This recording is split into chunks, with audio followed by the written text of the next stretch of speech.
how to bring their car to Colombia. You can't. You can't. Hi everybody, and welcome back to How to Expat. My name is Tasha and I'm an expat here in Medellin, Colombia. So yeah, there's so many things to talk about. I'm sure you saw the title. I'm gonna talk about weird things in Colombia again. And actually I've been inspired by you guys because in the comments sometimes people talk about some other weird things, and I thought, why not do another video about that? So if you haven't seen my last videos, you can see it here in the info card. I think it's here or here. And so let's just get started. So recently we've been getting a lot of emails. I don't know why in the past few weeks, but a lot of people are asking how to bring their car to Colombia. You can't. You can't. Not if you're planning to be a long-term expat here in Colombia. Why not? So the thing is, yes, you can bring your car to Colombia. Yes. However, not to stay here long term. You can drive through, and I think you have a limit of 6 months that your car can stay in Colombia, but after that you gotta leave. So Colombia has like a rule to just allow either old timers or really old, more like an artwork instead of a car, and just new cars. So if your car is brand new, you can ship it. But if it's not, they won't allow you to bring it to Colombia. So save the money, save the thought. You can't, you just can't. So we had to break a lot of hearts, but it is what it is. So talking about getting a car here, I'm not going into detail, but another weird thing here is that if you are in Colombia and you're planning to stay long term, and even if you have a driver's license, you have to get a new one, and it's not gonna be easy. It's gonna take time and a lot of effort. So what that means is, the weird thing is that if you're coming into Colombia as a tourist, so you can, most people, depending on the country they're coming from, can stay in Colombia 3 months and can extend it to another 3 months. So 6 months per calendar year you are allowed to be in Colombia, right? So if you want to drive a car during that time on your tourist visa, you can, and your driver's license, your international driver's license is enough for that. However, if you're actually planning to stay here long term, you have to get a new driver's license, a Colombian one. What does that mean for you? Actually, I think 25 hours of class, theory, and 20 hours of actually practical driving lessons. So you're just getting a new driving license here, because that's how it is. It used to be different. It used to be under the table,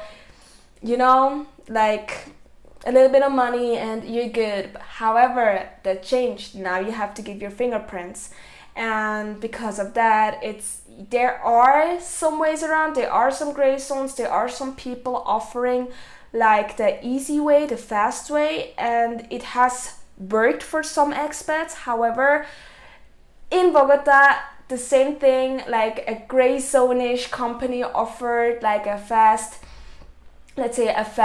driver's license for expats, and they got all revoked after a time because they were not good enough. I don't know.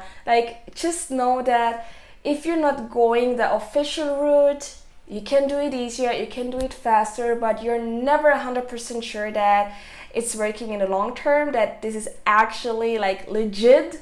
So I'm just saying. So yeah, that's the thing about getting a car here and a driver's license. So don't think about bringing your car, and if you actually plan to drive here, be prepared for that. Oh, by the way, the theory, the classes are all in Spanish, so you gotta work on your Spanish if you're not fluent yet. So, talking about cars again. If you haven't noticed, if you have never been to Colombia, it might be a little bit new to you maybe. But here you see a lot of street artists on the street dancing, singing, doing acrobatics, and after that coming up to your car and asking for money. So, sometimes you even see them juggling machetes.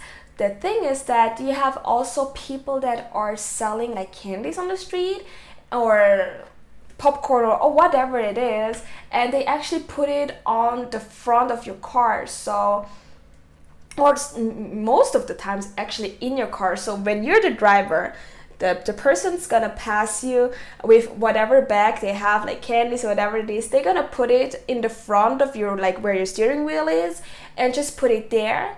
And then they have to be fast enough so that before before the red light turns green, that they actually can take you back. So the idea behind that is that they can, like, I don't know, maybe make you buy something because you're like feeling like, oh, today I feel like candies, and he's bringing you candies and you see it in front of you and maybe you want to buy it.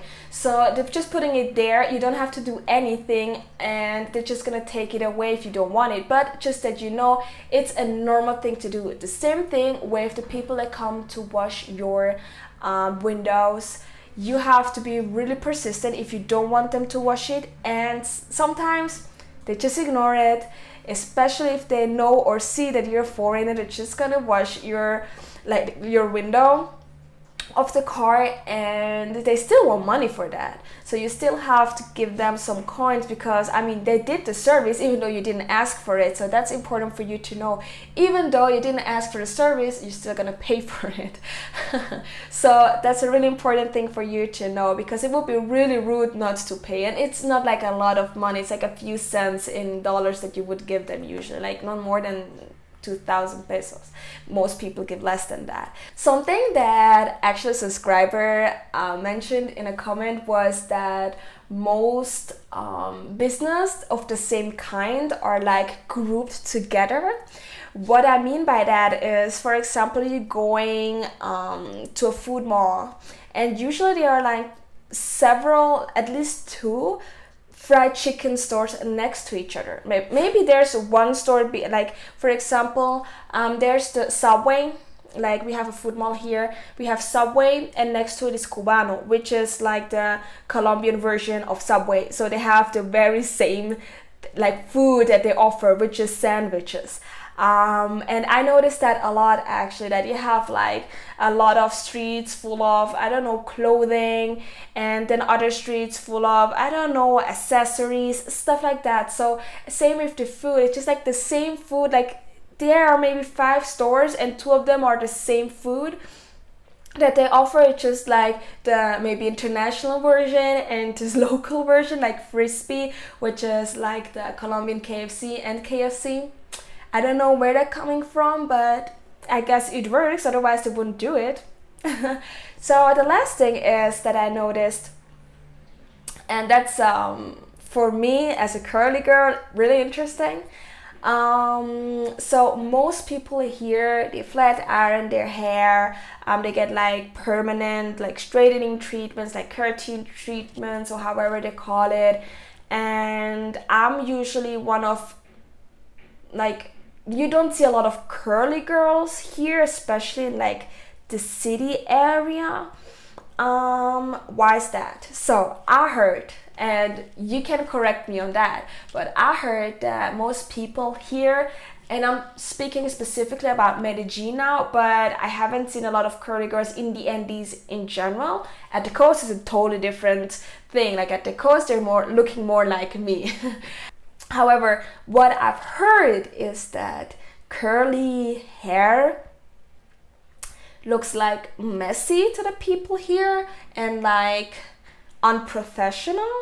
So if you have curly hair, it could be that your boss will ask you to iron it, like to flatten it, because it's unprofessional. And since you're working wherever, they want you to be professional. So most people actually here, at least they have waves, or some are curly, but they straighten it just because, first of all, everyone does it, I guess. and second because it's, I guess, unprofessional to have curly hair. So that's just what I heard and what I see in general, like from friends and stuff, that they always get like their special treatment for the hair so they can they don't have to flat iron it for a while. So I want to ask you, like, have you heard about that before? Is it really a thing? I don't know, it's just what I heard. I just thought it's weird that curly hair are like seem to be unprofessional. I don't know, so I seem unprofessional, maybe, I don't know. But however, that's like a first for me. I've never heard about that before, so I just wanted to know what you think about that. So yeah, anyway, I think that concludes today's video. Thank you so much for watching. Let me know if there's other things you want me to talk about, if it's like about weird things or about the car or whatever it is. Just let me know down in the comments below. And again, thanks so much for watching, and see you in the next video.